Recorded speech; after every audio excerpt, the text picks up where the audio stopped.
কক্সবাজারের গ্যাস পাম্পে বিস্ফোরণের ঘটনায় দগ্ধ 6 জন চট্টগ্রাম মেডিকেল কলেজ হাসপাতালে চিকিৎসাধীন। তাদের মধ্যে 3 জনকে আইসিইউতে নেওয়া হয়েছে। বুধবার ভোর রাতে দগ্ধদের চট্টগ্রাম মেডিকেল কলেজ হাসপাতালে আনা হয়। এর আগে রাত 10:30টার দিকে এন আলম এলপিজি ফিলিং স্টেশনে বিস্ফোরণ হয়। এতে অন্তত 16 জন দগ্ধ ও আহত হয়েছেন। আগুনে ফিলিং স্টেশনের পাশের একটি গ্যারেজে থাকা প্রায় 20-25টি পর্যটকবাহী জিপ এবং 10টি বাড়িঘর পুড়ে গেছে। ফায়ার সার্ভিস জানায় স্টেশনের 14,000 লিটারের একটি গ্যাস ট্যাঙ্ক লিকেজ থেকে এই বিস্ফোরণের সূত্রপাত হয়।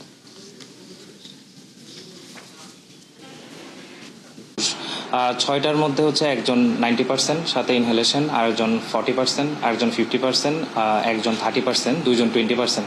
এবং প্রত্যেকটা রোগের কিন্তু ইনহেলেশন ইনজুরি আছে, যেহেতু gas cylinder blast inhalation injury আছে। এবং 6টার মধ্যে কিন্তু 3টার কন্ডিশন খুবই খারাপ।